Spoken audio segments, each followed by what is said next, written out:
Well, good evening. I trust you're doing well. This last Sunday of the month of November 2021. Welcome to TV47 Weekend. We have a lot lined up for you. But first things first, a look at our top stories tonight.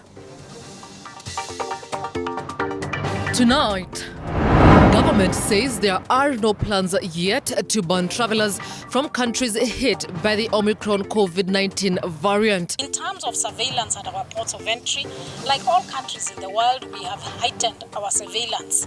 And for people coming in from those countries, we are making sure that we are doing testing, the PCR test, as soon as they come in. Border surveillance has been intensified. Pain and grief with wounds of banditry have rocked Kerio Valley, armed with guns wreaking havoc and executing killings mercilessly. Ilikuwa ni chungu sana kwa sababu walichukua ng'ombe wote na kuwaua wale ndugu zangu wanne bila huruma, kinyama sana. For people who were shot dead yesterday with over 100 livestock stolen. Kirinyaga politics dominate Deputy President William Ruto's tour of the county. Chama yetu ya UDA itakuwa na free, fair, democratic, verifiable nomination na wananchi ndio wataamua. As ODM boss Raila Odinga drums up his support in Nairobi's Eastlands. Riding on love, we meet a boda operator in Bungoma who married his American lover. Nikamwambia nakupenda. Kwa Kiswahili. Sasa yeye akasema, what do you say? Akasema, alafu sasa akili kakimbia mbio sana. Alafu kitu ya vile nilifuatisha sasa ikasema, I love you. Sasa nikajaribu za Kizungu. Sasa vile nilijaribu Kizungu nilisweat my friend. But language is still a barrier in their marriage.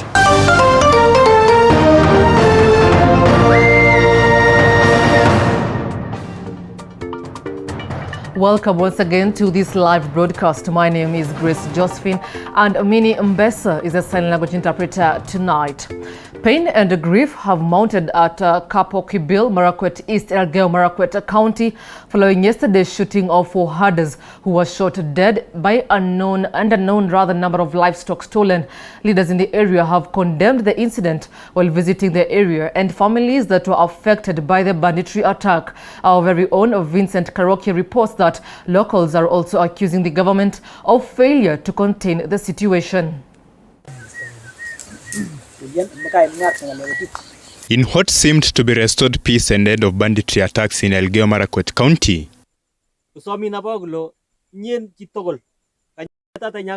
tension has once again mounted residents of Kapkobil following Saturday's shooting that left 4 dead and a unknown number of livestock stolen by suspected bandits. Chini ya muda wa mwezi moja, baada ya kupoteza mama na watoto wake na boma kufungwa, tumekuja tukapoteza jana vijana wetu 4 ambao sasa tumepata wajane na watoto ambao hawana wazazi. Jana tu, na watu walikuwa asubuhi walikuwa wanatembea vizuri, na makosa yao moja ni kuchunga ng'ombe yao hapa Kapkobil na wakiwa nyumbani.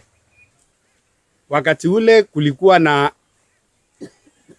serikali ambao Matiang'i alikuja akasema ataiona kwamba hiyo ilikuwa vifo ya mwisho. Lakini tangu wakati ule, tangu tuzike mama na watoto wake, saisi tumesika watu wengine karibu 7. Na sasa tuko na mojeri watu wengine 4 ambao waliuliwa jana. Following the recent banditry attack, tension is high with residents blaming the government for failing to take quick actions. Naomba Rais wa Jamhuri ya Taifa la Kenya kwamba kama sisi ni baadhi ya wale ambao ni watu wako, tunakuomba kwa heshima sana na kwa unyenyekevu utushughulikie kama kila Mkenya aliye kila mahali, ili tupate kuishi katika amani na tuendelee kufanya kazi yetu ya kawaida. Leaders led by Elgeyo Marakwet Deputy Governor Wesley Rotich have visited the area to condole with the bereaved families. They have accused the government of laxity in containing banditry attack in Kerio Belt. Hii insecurity ambayo iko Kerio Valley iko mikononi mwako Mheshimiwa Rais. Ukitaka kumaliza leo utamaliza. Ukitaka kuacha hao watu wataendelea kukufa. Maaskari ambao tuko nao hapa Kerio Valley ni maaskari wale wa kuchukua, kazi yao ni kukuja kubeba maiti peke yake. Wakati watu wamewawa, askari ndio wanaweza tokezea. Wakati kuna vita, askari wamejifungia kwa manyumba.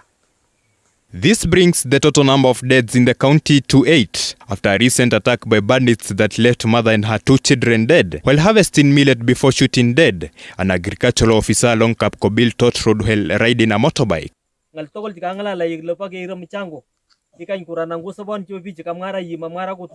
The leaders and residents have called on the government, led by President Uhuru Kenyatta, and security agencies to initiate security operations as witnessed in Laikipia County. Mheshimiwa Rais, tulikueleza siku ile na hatutachoka kukueleza ya kwamba hii insecurity ambayo iko Kerio Valley iko mikononi mwako Mheshimiwa Rais. Ukitaka kumaliza leo, utamaliza. Ukitaka kuacha, hao watu wataendelea kukufa.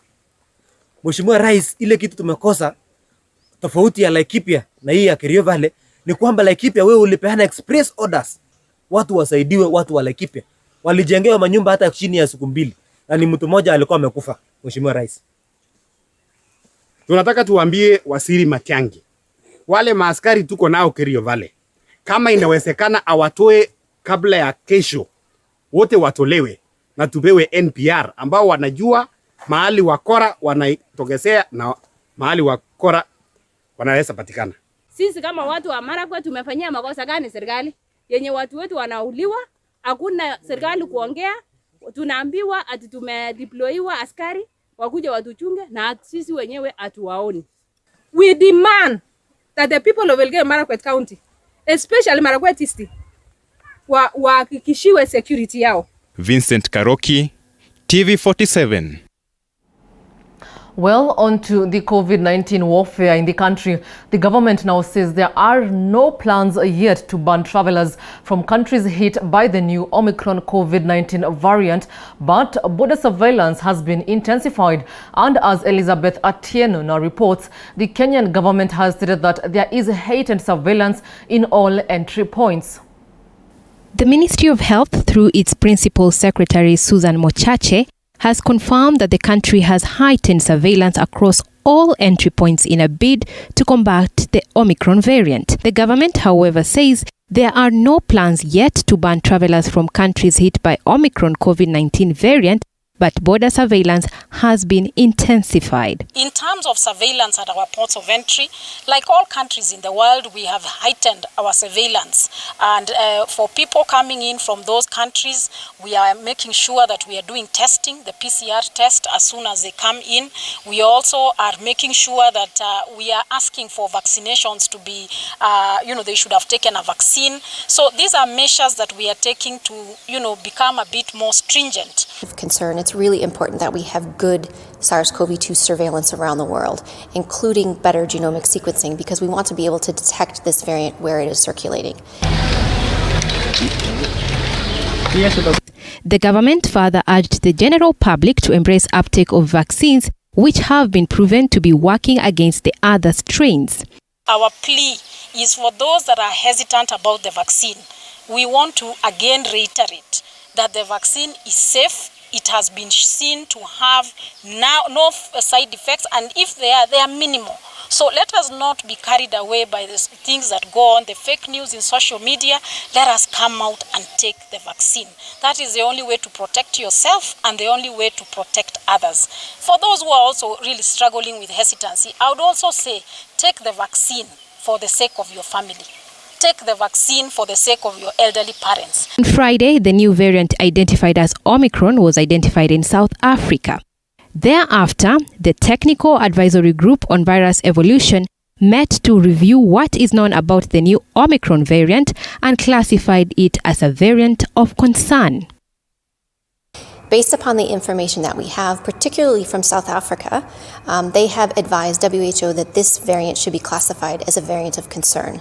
So today we are announcing B11529 as a variant of concern named Omicron. Omicron B11529 is named as a variant of concern because it has some concerning properties. This variant has a large number of mutations, and some of these mutations have some worrying characteristics. The new variant was first identified in South Africa, although it is unclear whether it originated there or whether it was brought into the country from elsewhere in the region. The Omicron variant is reportedly spreading across the world. As of today, it has been detected in a number of countries, including South Africa, Botswana, Zimbabwe, Namibia, Lesotho, Eswatini, Mozambique, Malawi, Australia, the United Kingdom, Germany, Italy, and Belgium. Scientists and public health experts have warned that the huge gap between vaccination rates in the developed and developing world is likely to blame. According to the World Health Organization, only 7.5% of people in low-income countries have received at least one dose of the vaccine, compared to 63.9% of people in high-income countries. As of last month, a total of 537 million doses had been shipped to 144 countries, while 7.9 billion doses have been administered globally. According to the latest data of vaccine uptake released by the Ministry of Health, Nairobi country is leading with the number of those vaccinated at 37.5%, followed by Nyeri at 32%, Laikipia at 25%, Kirinyaga at 24%, Kiambu at 23%, Murang'a at 22%, and Nyandarua at 21%, while Marsabit County has recorded the lowest number of vaccine administration at 1.5%. Kenyans have been urged to be cautious in the wake of the new COVID-19 variant. Kwa hivyo hii ugonjwa wa COVID bado hujaenda. Ni hapo tunaomba tu ya kwamba muendelee kuvaa mask, keep distance, hiyo mambo yote tunaomba kwamba mjihadhari kwa sababu ugonjwa bado upo. Pharmaceutical companies say they could update vaccines to match the Omicron variant in around 100 days if they are needed. Elizabeth Atieno, TV 47. Well, even as Kenya focuses on the entry points, you will know that Israel has tightened its travel restrictions over the new COVID-19 variant. And also Swiss voters are now backing a COVID-19 law amid a surge in infections. But it is a story that we will definitely be following up for you. Deputy President William Ruto has assured Kirinyaga residents that his party, the United Democratic Alliance, will conduct free and fair nominations in all elective positions. While addressing rallies in parts of Geshogo and Ndia constituencies, Ruto has cautioned leaders against inciting the youth, insisting that UDA will not condone any form of political violence or intolerance. And as Mwangi Maina reports, local politics dominated DP Ruto's tour of the county. As the political battle in Kirinyaga County heats up, pitting Governor Anne Waiguru, who joined the Ruto Brigade a few weeks ago, and MP Purity Ngireshe, who for a while has been Ruto's point man in Kirinyaga, the battle lines have already been drawn. The deputy president was calculative in his speech, careful not to endorse either of the political bigwigs, but told Kirinyaga residents they will nominate whoever they desire to vie on a UDA party ticket in a free and fair nomination. Mimi nataka niwahakikishie nikisimama hapa, nyinyi wananchi ndio mtaamua nani atapatiwa tikiti gani. Tunaelewana? Na mimi nataka nisimame hapa niwaambie chama yetu ya UDA itakuwa na free, fair, democratic, verifiable nomination na wananchi ndio wataamua. Waiguru and Ngireshe, who accompanied Ruto in his Kirinyaga tour, called on the UDA party to conduct free and credible nominations. On their side, they pledged to maintain peace and asked Kirinyaga residents to embrace the UDA party, irrespective of who is flying its ticket. Tunasema ya kwamba wananchi ndio wataamua nani atachaguliwa Kirinyaga, na sisi hatutaki fujo, hatutaki matusi. Tumekubaliana. Kama mmekubaliana na mimi nionyeshe na mkono. Ruto. Tafadhali. Watu wa Kirinyaga, Kirinyaga itaendelea na Kirinyaga tutafanya kazi. While popularizing his bottom-up economic model, Ruto promised to set aside 100 billion Kenya shillings to boost the Jubilee government Big Four agenda, which he says was derailed by ODM leader Raila Odinga after the handshake with President Uhuru Kenyatta.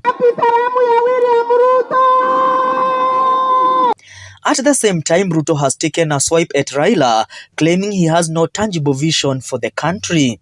Huyu mtu si mtu ya kuoa reli, si mtu ya kuvunja machama.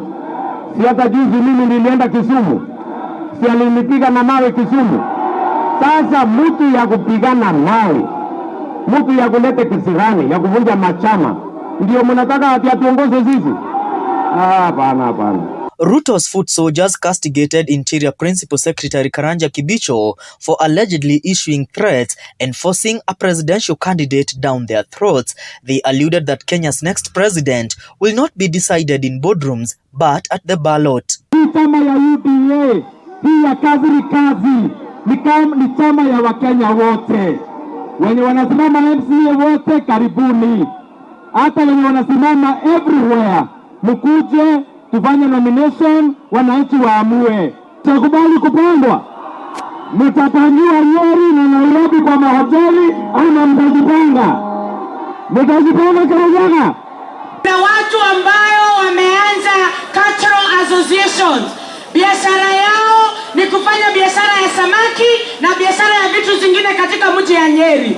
Tunataka kuambia hawa watu shida ya Wakenya ni uchumi vile ilivyo mbaya na hakuna pesa mfukoni. Ukweli ama uongo? Mtu akuje kwa UDA. Wengi walikosa kuja kwa sababu ya kutishwa na kushikwa. Kama mimi wananishikaga Friday. Wananishikaga Friday, wananifukia Friday na Saturday na Sunday. Monday mimi natoka naendelea kuongea ukweli. Earlier, the deputy president attended a church service at the All Saints ACK Kenyaga Church during the official opening of the newly constructed church. With the battle lines for gubernatorial race drawn between Governor Anne Waiguru and Woman Representative Purity Ngereshe, Deputy President William Ruto has assured Kirinyaga residents that they will be given an equal opportunity to nominate the leader they want to fly the UDA flag high in Kirinyaga gubernatorial race and other positions. Mwangi Maina, TV47 from Kiburu, Kirinyaga County. Well, that report by Mwangi Maina brings us to our first breather here on TV47 Weekend. Remember, 22047 is the SMS line. At WGraceJosephine at TV47 Kenya across all social media platforms is how you can share some of your feedback on some of these stories. So see you shortly on the other side.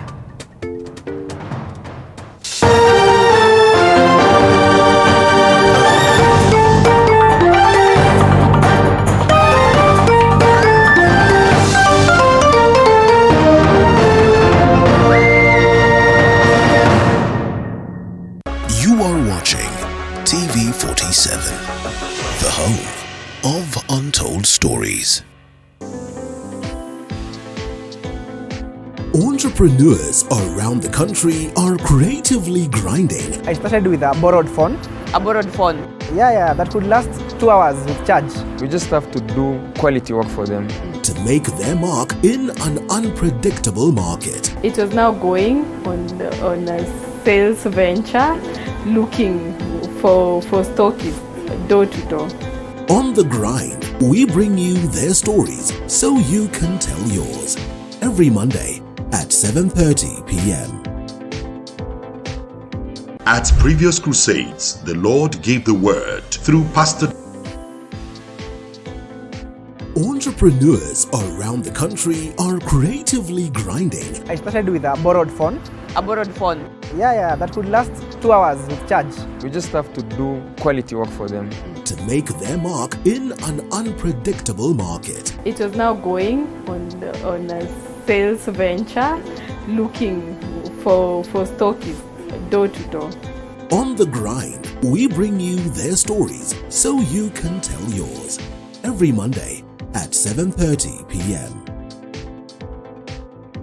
Men are known to be the pillars we're rising up together. Say your point. You need an alpha male now to come and help you and your girl. Ameongea zero. And women, they are the cornerstone that hold the pillars. Don't be entitled. A man is peaceful, a man knows how to talk to a lady. This November, the Men's Conference brings a cocktail of diverse ladies to weigh in on various matters. Something I'd love more to see is men being able to exist as themselves. Tune in every Wednesday at 10 p.m.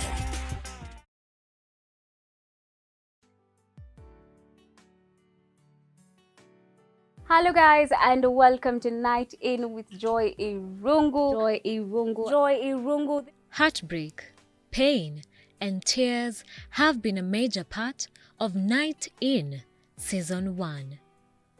We thank you for being with us on this journey, and for this upcoming season, we will bring you more empowering stories that not everyone is talking about. This is the only show where we keep it authentic. We share our lifetime experiences, and you know what? Tell every person that you can turn your pain into power. Join Joy Irungu on Night In as we take the brave step of sharing.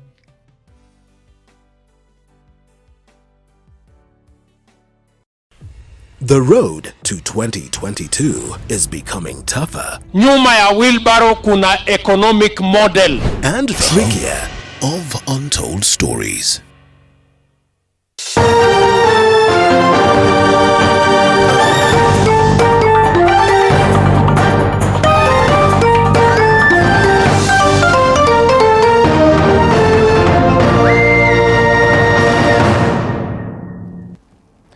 Well, welcome back. ODM boss Raila Odinga has continued to popularize his Azimio la Umoja agenda in Nairobi's Eastlands. Odinga says if he clinches the power next year, he will deliver on the agenda under the handshake between him and President Uhuru Kenyatta. Our very own Paul Kirobi now reports.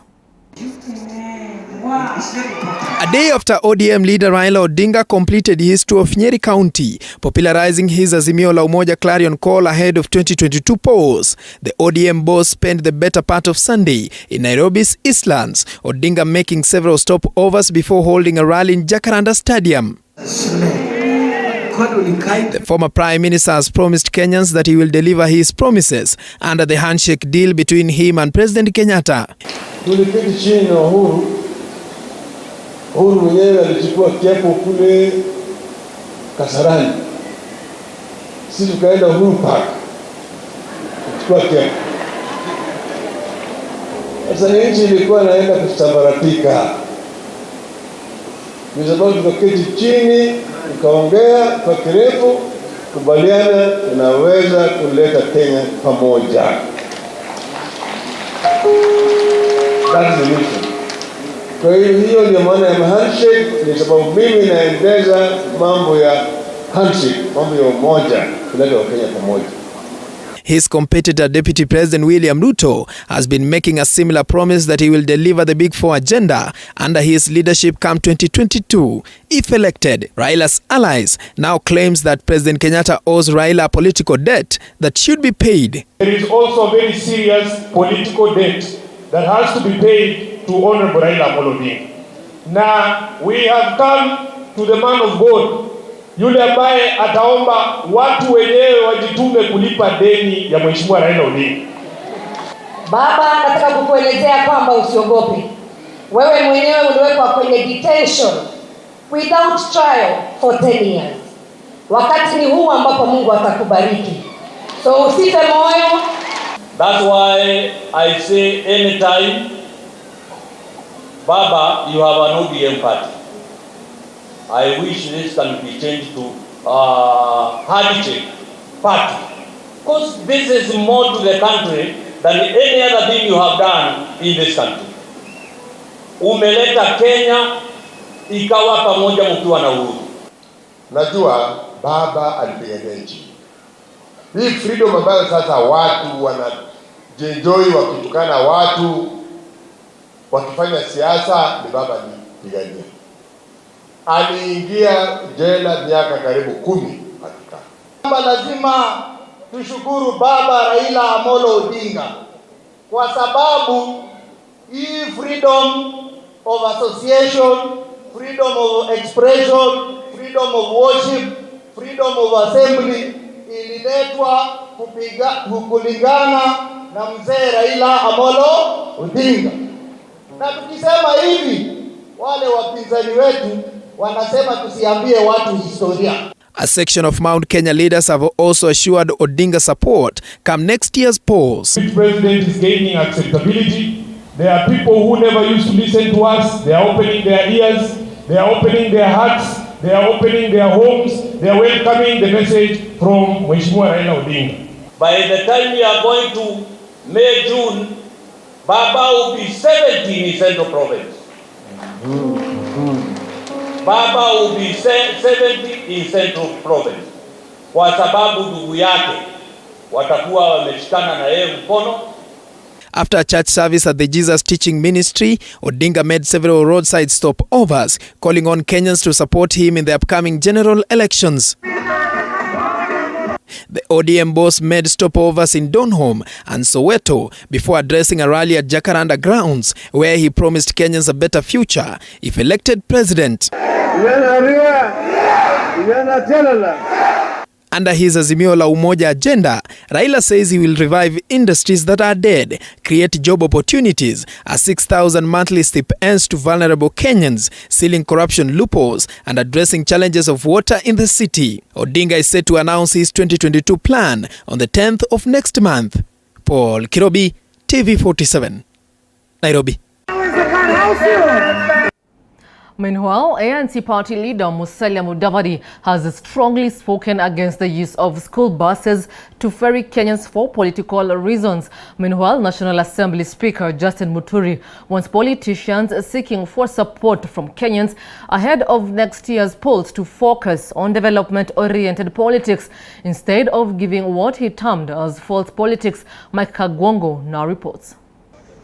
Mudavadi, who spoke during a Sunday service at St. Jude Catholic Church in Huruma, Eldoret in Western Gishu County, said the continued use of school buses, especially in ferrying Kenyans for political rallies, is against the directive issued by Cabinet Secretary in charge of Education, Professor George Magoha. Why are school buses being used to ferry people for political purposes? So what happens if there's an accident? Will the parents of that institution buy another bus? The ANC party boss insisted on the need for IEBC to conduct free and fair elections in the August general elections next year. We want free and fair election. No state institution should be used in any way to try and untwist the decision of the Kenyans. So I maintain that position. We want free and fair elections. Meanwhile, National Assembly Speaker Justin Muturi wants politicians seeking for support from Kenyans ahead of next year polls to focus on development-oriented politics instead of giving what he termed as false politics. When you start selling your agenda, you're already campaigning. So it is wrong to say that you are not campaigning when you've already gone out there, explain to people. Either you are giving, I don't know, you would give youth this, you would give the elderly this, you would give unemployed. Meanwhile, the Service Party leader Mwangi Kiojore has warned the Deputy President William Ruto against his clarion call for 6-piece voting pattern, saying the move is tantamount to weaken Mount Kenya leaders. Speaking during the opening of TSP offices in Kadhwana, Shuka, Igamba, Ng'ombe in Tharaka Nithi County, Kiojore said Mount Kenya leaders should be firm in their resolve to protect their political vehicles, as this will earn them respect in the eyes of presidential hopefuls they wish to support. Tuwe na viongozi ambayo watafaa. Wewe kama ni William Ruto, Kalonzo Musyoka, Musalia Mudavadi na huyu hata mzee mwingine, uzeni zala zenu. Lakini sisi tunajua tunachagua nani kulingana na matendo yake na ile kazi anaweza tufanyia. Meanwhile, former Vice President and 2022 presidential hopeful Kalonzo Musyoka has urged businessman Jimmy Wanjigi not to politically fix him up as President Uhuru Kenyatta's succession looms. Kalonzo, who played second fiddle to Raila Odinga in 2017 and 2013 general elections respectively, has revealed how the controversial businessman, who has declared interest in the top seat tactfully, lured him in political trap for 2 times consecutively. You have managed to fix me twice. He fixed me in 2013. Mnakumbuka? Vile alileta Uhuru na nani? Na Ruto. Akanifix. Sasa amenifix in support Raila 10. But Jimmy, my final shot. This time. Usinikosee mara ya tatu. So Mount Kenya, msidanganywe na watu ati they are going to be divided. Aiye, kuna wengine wanapiga makofi ati Mount Kenya this time is divided. Mutaona ile ambao mjaona. Unafikiri Wakikuyu na Wameru na nini, they are different from how they have been. Mutaona na mutastuka. The two shared a forum during a church service in AIC Daystar in Mavoko, Machakos County Sunday. Mike Kagwongo, TV 47. And that report by Mike Kagwongo brings us to our second break. Don't go too far away.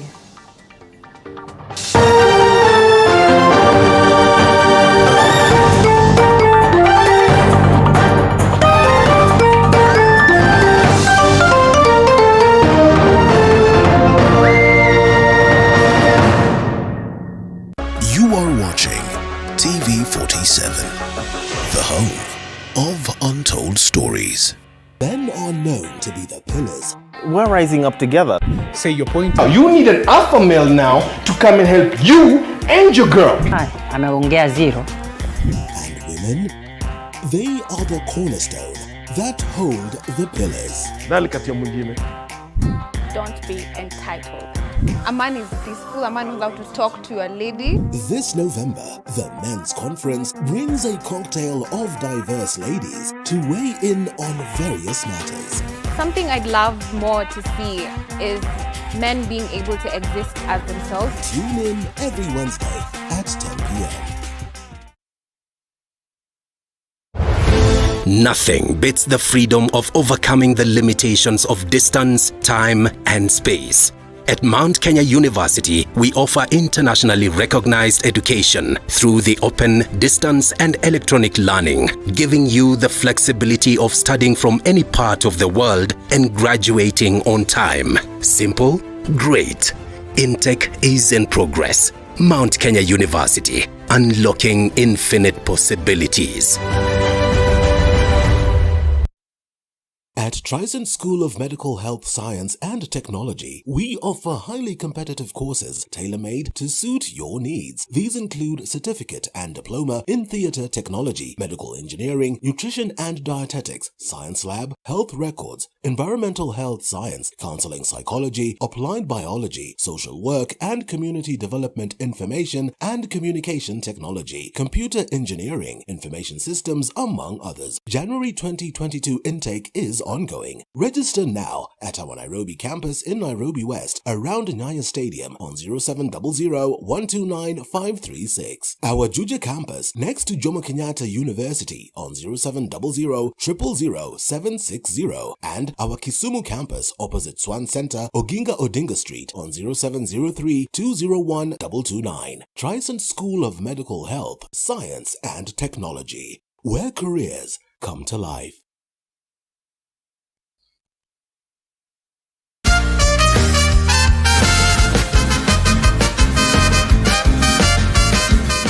Baridi yabisi, yani arthritis, ni mojawapo wa magonjwa sugu ambayo husababisha kuathirika kwa viungo vya mwanadamu. Hali hii ukithiri sana kwa watu wazima. Maumivu haya ya viungo husababika kwa sugu na mtu hukosa hata uwezo wa kuzifanya shughuli zake za kila siku. Hushindwa hata kutembea vizuri na kupanda ngazi. Aidha, ugonjwa huu wa arthritis huweza kuleta maumivu makali ya kudumu kwenye viungo na pia hata kusababisha ulemavu. Kuna aina nyingi ya magonjwa ya viungo ambayo hukumba watu wa umri wote na jinsia zote. Hata hivyo, ugonjwa huu ukithiri zaidi hasa kwa umri unavyokuwa zaidi. Makini Herbal Clinic wanajivunia kuwa watu wengi wamefaidika na huduma hizi bora za matibabu. Naitwa Rusi Milembo. Nimekuwa mgonjwa wa arthritis kwa miaka mingi na nimejaribu matibabu mengi. Mpaka siku moja mzee wangu Mirembo akaniambia niende Makini Herbal Clinic. Nikaanza matibabu. Nimetibiwa na saa hii nimepona. Naweza hata kutembea, naweza hata kimbia kidogo. Na kwa hiyo yote nashukuru Mungu. Wale ambao wako na ugonjwa wa arthritis waende kwa hospitali ya Makini, watapata usaidizi. Saa hii naweza panda stairs. Hapo nyuma sikuwa naweza kupanda stairs. Saa hii naweza kukaa. Na nashukuru Mungu kwa hayo yote. Na sisikii uchungu wowote. Kusema ukweli, hata kuteremka hivi singeweza. Kwanza kama nimevaa kiatu kama hiki, singeweza kuteremka, lakini nimepona. Kukaa naweza kaa hata hapa. Hata hapo kwa stairs tu hivi. Nakaa tu bila shida yoyote. Hata kusimama nasimama tu bila shida yoyote. Na singeweza kufanya hivi. Dawa za Makini, dawa nzuri. Katika Makini Herbal Clinic, magonjwa mengi yakiwemo sugu hutibiwa. Na kabla ya mgonjwa kutibiwa, anashauriwa kwanza afanyiwe uchunguzi wa kimaabara wa kina, ikiwemo ultrasound na scanning panapohitajika ndipo atibiwe. Hii itamwezesha daktari kuelewa vizuri shida ya mgonjwa. Kliniki ya jijini Nairobi ambapo ni makao makuu huwa wazi kila siku kutoka Jumatatu hadi Jumapili katika jengo la Post Bank Pension Towers, zamani lilijulikana kama Trishul Towers, Murang'a Road, Globe Roundabout karibu na Paramount Plaza. Kwa maelezo zaidi wasiliana na Makini Herbal Clinic kwa nambari za simu zifuatazo. Nambari ya Head Office Safaricom ni 0722 510 112 na nambari ya Airtel ni 0734 510 112. Anwani ya barua pepe ni info@makiniherbalclinic.com au makiniherbalclinic@gmail.com. Anwani ya tovuti ni www.makiniherbalclinic.com. Wetu hapa Kenya, Mwenyezi Mungu ametujali. Tuletea daktari mwenye dawa za kiasili.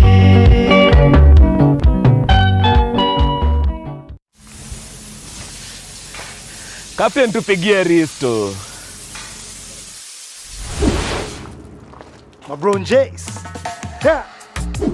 Wacha ni washow vile msupa alinituma vitungu sokoni. Yaja? Nilikuwa naenda kulamba bet juu ya game moja. Nikauliza, yani naweza lamba bet juu ya game moja? Alafu madhawa vitungu akadai, jamani su kesho na betika. Nikamuuliza, naweza jitoa tu? Msewa mkoko akatokea akadai, ni mara ngapi ndacho? Na betika unaweza choma chapa yako kabla bet yako iungue. Ala, ati cash out kabisa. Ukibetika unapata mo. Pata mo na Betika.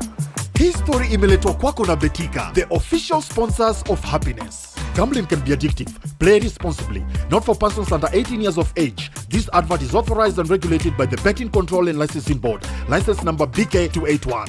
Betika, jukwaa la mabingwa. You are watching TV47, the home of untold stories.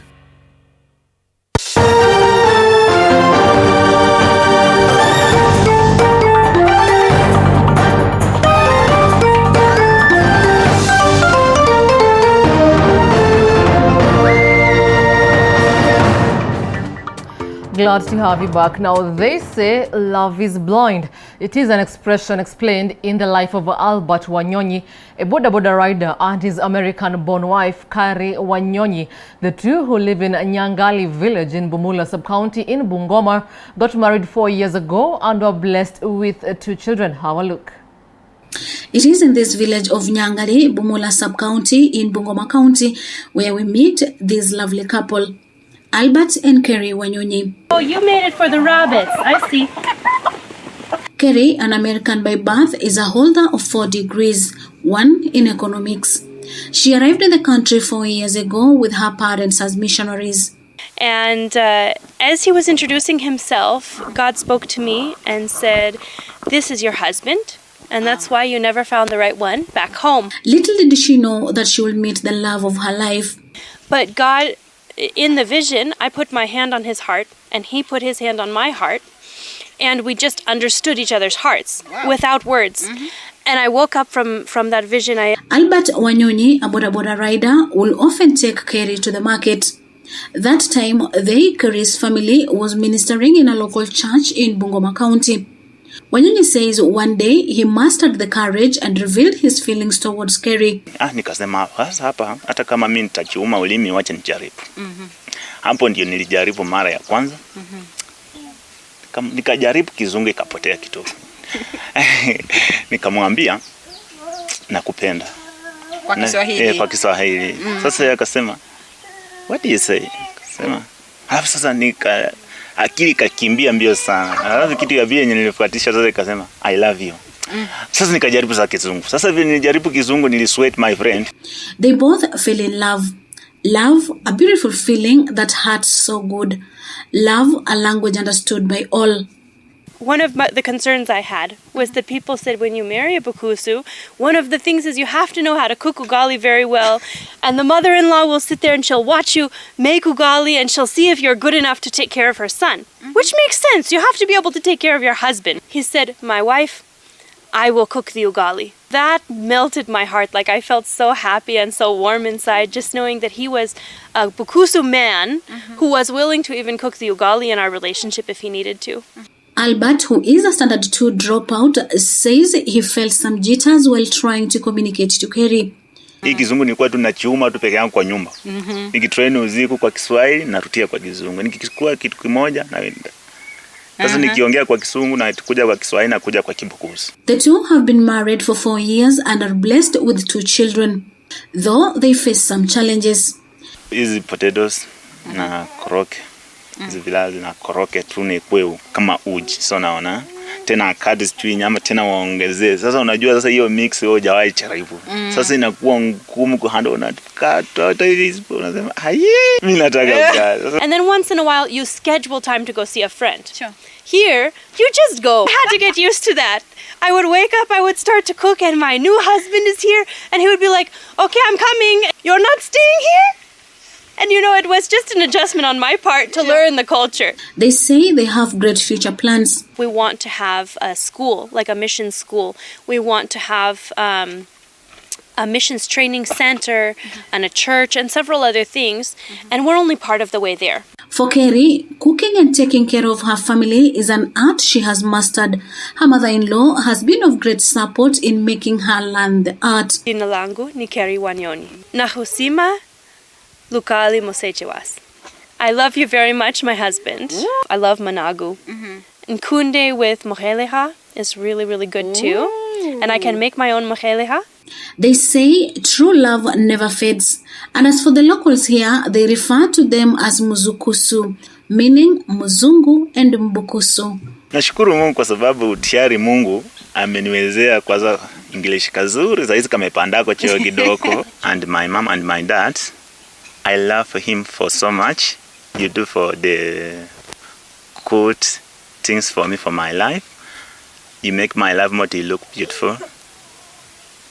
For now, most for me, can you say? I can't imagine loving anyone the way I love Albert. I just can't. Violet Auma, TV 47, Bungoma County. Well, as the saying goes, where there is love, there is life.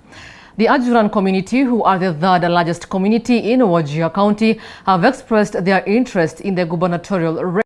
The community asked their counterparts, the Degodia and the Ogaden communities of the county, to back their candidature.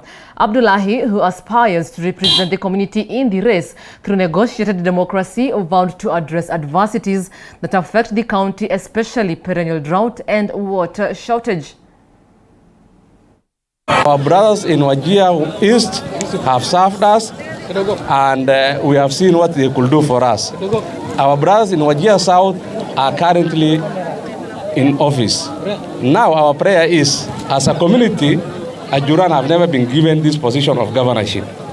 We are just asking and requesting our brothers from the other communities to test us and see whether we can give good leadership, which will be inclusive, fair, equitable for all the Wajir residents.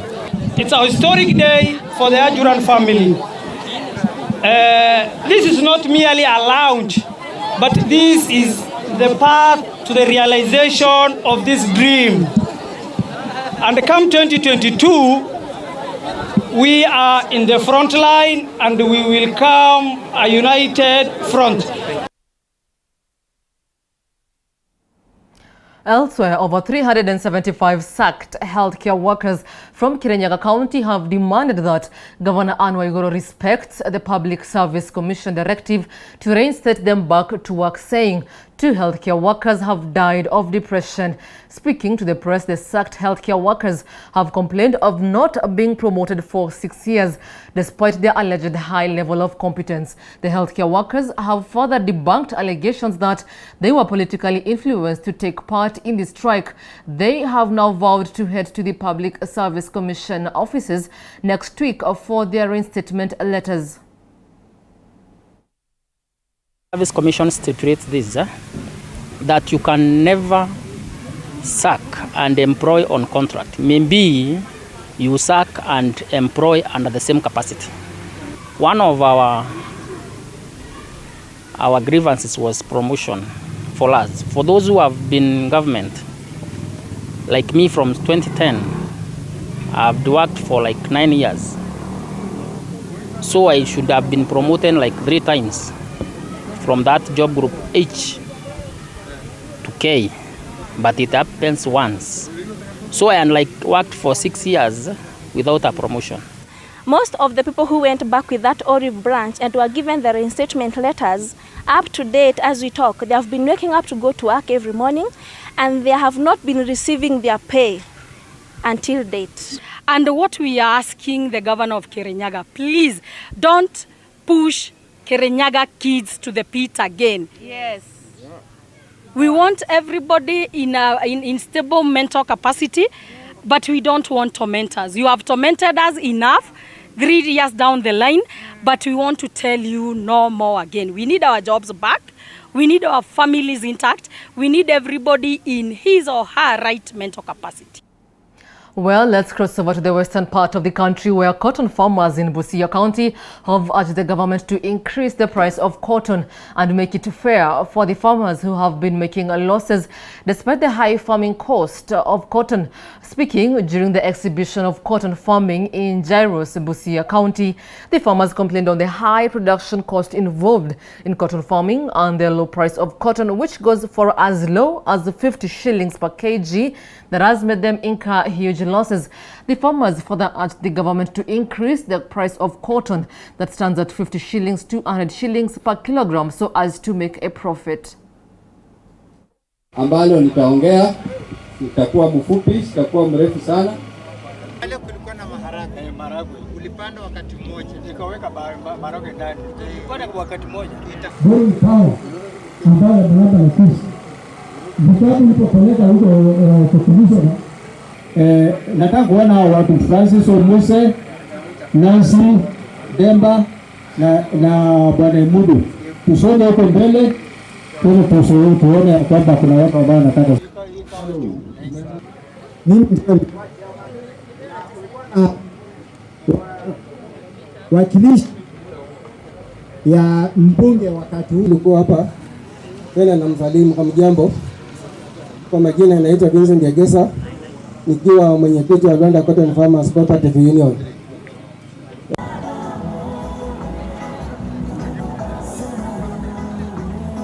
Sisi tunapata mvua mingi. Kwa hivyo hapa hii mbegu tukipanda vizuri tunaweza kupata mazao mengi. Kuja kwanza sema moja bila alafu pamba hajabainika kuwa sawa kabisa kulingana na experience ambayo tunatumia katika mashamba. Mara unanunua mbegu, mara unanunua dawa ya kunyunyizwa kwa hizo pamba, but bei iko chini sana kwa shilingi 50. At least wangalie wakulima iongeze at least bei ya kununua pamba.